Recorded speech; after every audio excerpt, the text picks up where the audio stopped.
If you've ever worked with, modern cloud-native apps, Kubernetes is king. It's the engine for everything. It is. It's absolutely the standard. But actually using it, standing it up, keeping it running smoothly, sometimes feels less like driving a sports car and more like, I don't know, trying to fly a spaceship with a bunch of handwritten notes. That is a perfect analogy. And that's exactly the feeling we're trying to cut through today. We're doing a deep dive into Red Hat OpenShift. Right. The layer on top. The layer on top. It's specifically designed to simplify all of that operational pain that comes with Kubernetes. Our source for this is a great technical overview that really hones in on the practical day-to-day wins. And that's our mission, really, to find those key nuggets of knowledge that explain how. How does OpenShift take these incredibly complex tasks, like deploying code or scaling the whole infrastructure, and make them, well, faster and safer? And repeatable. That's the key. Repeatable. We're looking for the specific tools, the automation that makes life better for both the developers writing the code and, the ops engineers who have to keep it all online. Let's do it. Okay, let's unpack this. Starting with the basics. If Kubernetes is the foundation, what is OpenShift actually doing on top of it, architecturally? So at its core, OpenShift is a platform, a complete application platform for running containerized workloads. Okay. And the engine, like you said, is Kubernetes. It's under the covers. But it's not just, a simple rebrand. It's a whole environment that's been built on top of Kubernetes. So it's integrating things. Exactly. It integrates developer tools, networking, storage, and the crucial part of a ton of operational automation. Before we dig into that stack, we should probably clarify the different flavors for everyone listening, because you hear different names thrown around. Yeah, that's a really good point.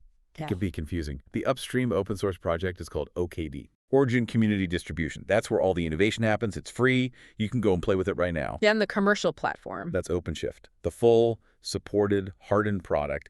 And the big difference isn't just the code. It's that enterprise-grade Red Hat support. And that support follows you whether you run it on your own servers or on, say, AWS, Azure, GCP, anywhere. So you're basically buying assurance, peace of mind, not just the software. That's a great way to put it. So let's trace that stack then. You start with hardware, then the OS, usually Red Hat Enterprise Linux, right? Usually, yes. Then Kubernetes. Where does this OpenShift layer physically sit? It wraps the Kubernetes core. Yeah. But wrap might be the wrong word. It doesn't replace the API or anything. It provides these really powerful controllers and services that are all integrated. So it's more than just a wrapper. Think of it like a fully integrated flight deck. Raw Kubernetes is like a box full of dials and levers you have to wire together yourself. OpenShift organizes that cockpit for you. It gives you a streamlined web console and a CLI that brings everything, logging, monitoring, networking, into one place. I've heard it called a facade, a nice-looking veneer that kind of hides how much effort it really takes to run Kubernetes at scale. But if it's just adding automation, what stops a really good ops team from just writing their own scripts to do the same thing on vanilla Kubernetes? And that's a great question, and it really gets to the heart of the value proposition. You could write your own tools, but that's technical debt. Right, you have to maintain it. You have to maintain it forever. What's fascinating here is how this layer aims to make the underlying power of Kubernetes manageable. It does that by giving you these pre-built production-ready guardrails. You're not just getting scripts. You're getting a fully tested, supported system that handles the entire lifecycle, from code build to a zero downtime deployment. And that is a massive effort to replicate reliably yourself. Okay, that makes total sense. You're buying reliability, reducing your own maintenance burden. Let's look at the first group this helps, the developers. Right. For them, the goal is to remove distractions. They just want to write code and test their changes. So how does OpenShift help them get started? It makes that initial step incredibly fluid. A developer can use either the web console, which is super user-friendly, or the CLI. They create a project, create an application, and the console has all these built-in templates. For different languages. Yeah, for Java, Python, Node.js, all the common ones. It lets them just skip all that boilerplate setup. But the real time saver, that kicks in when the developer pushes their changes to, say, GitHub, right? Exactly. Ideally, they shouldn't have to think about containerizing the app or deployment instructions after that push. Does OpenShift automate that whole pipeline? It absolutely does. When you first define that application, OpenShift automatically sets up an entire pipeline for you. So when a developer pushes code, a webhook gets triggered. That fires off a Jenkins job that OpenShift has already provisioned. And that job does the heavy lifting using a really specific OpenShift tool called source to image, or S2I. Source to image, S2I. Okay, our source material really highlighted this as a key concept. We should probably spend a second here. What is it, and why is it better than just writing a Docker file? So S2I is a huge feature for security and consistency. Instead of making every developer write their own detailed, multi-step Docker file, which is easy to get wrong Oh, very easy. and requires knowing a lot about container layers, S2I just takes the raw source code and it injects it into a trusted, pre-built base image. That base image already knows how to compile the code, install dependencies, and configure everything. Ah, I see. So the benefit is kind of twofold, isn't it? It is. For the developer, it's simple. They don't have to manage build instructions. And for the ops team, it's security because the final image is built on a known, supported, secure base layer. Precisely.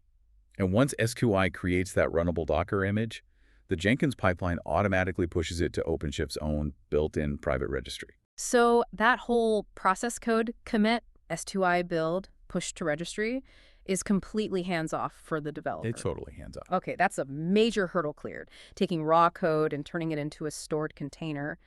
But then comes deployment, getting that new version running without an outage. That's usually where things get tricky. And here's where it gets really interesting. OpenShift uses a pretty unique feature for this last step. It's called image streams.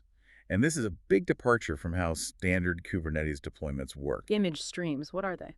An image stream is basically an abstraction. It's an object that just sits there and constantly watches the private registry for changes to a specific image. And when it sees a new image has landed in the registry, what happens then? How does that get you zero downtime? So the image stream acts as the trigger for the application's deployment configuration. The moment it sees that new image tag, it automatically kicks off a rolling update. And the mechanism is built for continuity. It spins up the new version of the application right alongside the old one. It waits until the new container is healthy, ready to serve traffic, and only then does it start to decommission the old version. Wow. So you get a true zero downtime deployment every single time. Every time. It ensures the end user never sees an interruption, even while the developer is pushing changes multiple times a day. That coupling the build pipeline tied directly to the deployment through image streams, that sounds like the core promise to the developer. It just abstracts away all the infrastructure consequences of moving fast. That's it. So if developers are pushing code that easily, that puts a ton of pressure on the operations engineer, the SRE. If devs are deploying 5 times a day, ops needs rock-solid infrastructure and the ability to scale on a dime. Exactly. Their two biggest worries are always availability and capacity. Right. So for availability, how does OpenShift help? For them, it's that consolidated web console and CLI again. It gives them a comprehensive view for monitoring. They can see the health of the hosts, the network, the storage, all in one place to make sure they're hitting their numbers. It cuts down on all that context switching between different tools. Availability is table stakes, though. The real nightmare for ops is often capacity, scaling the cluster. I mean, I remember losing days just trying to debug firewall rules after manually bringing a new host online. Oh, absolutely. It's painstaking. If a traffic surge hits, you need to add a new host to the cluster now. And that whole process of provisioning, configuring, integrating, it's brutal. It is. It's a diverse multi-stage process. You've got OS patching, network overlays, security configs.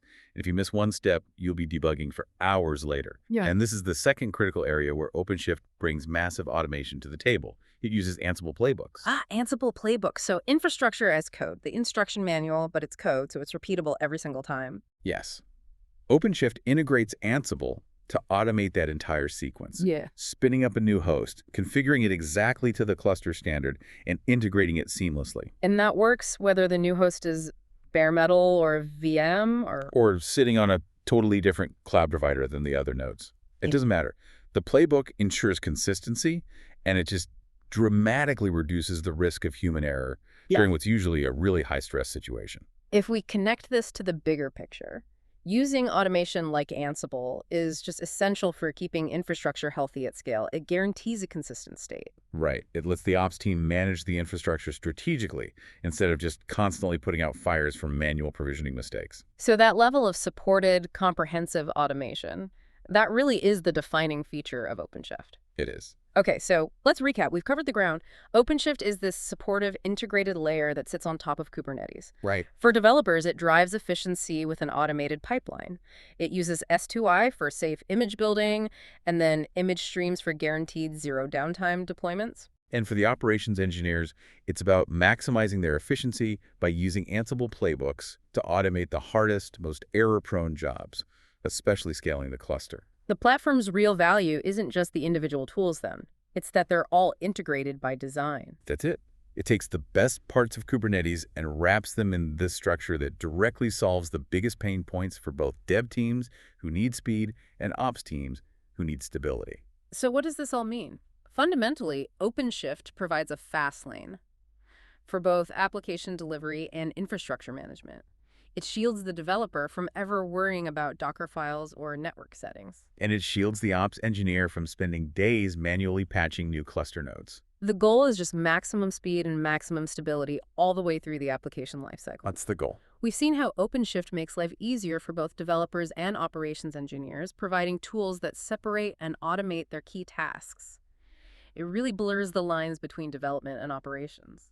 It's the definition of DevOps. It is. And that brings up an important question for you to think about. In an environment this automated, where tasks like building images and scaling hosts are just handled by the platform itself, what new roles, what new responsibilities do you think will emerge when that dividing line between who codes and who scales is almost completely erased? Fascinating question. That's your deep dive homework. We'll catch you next time.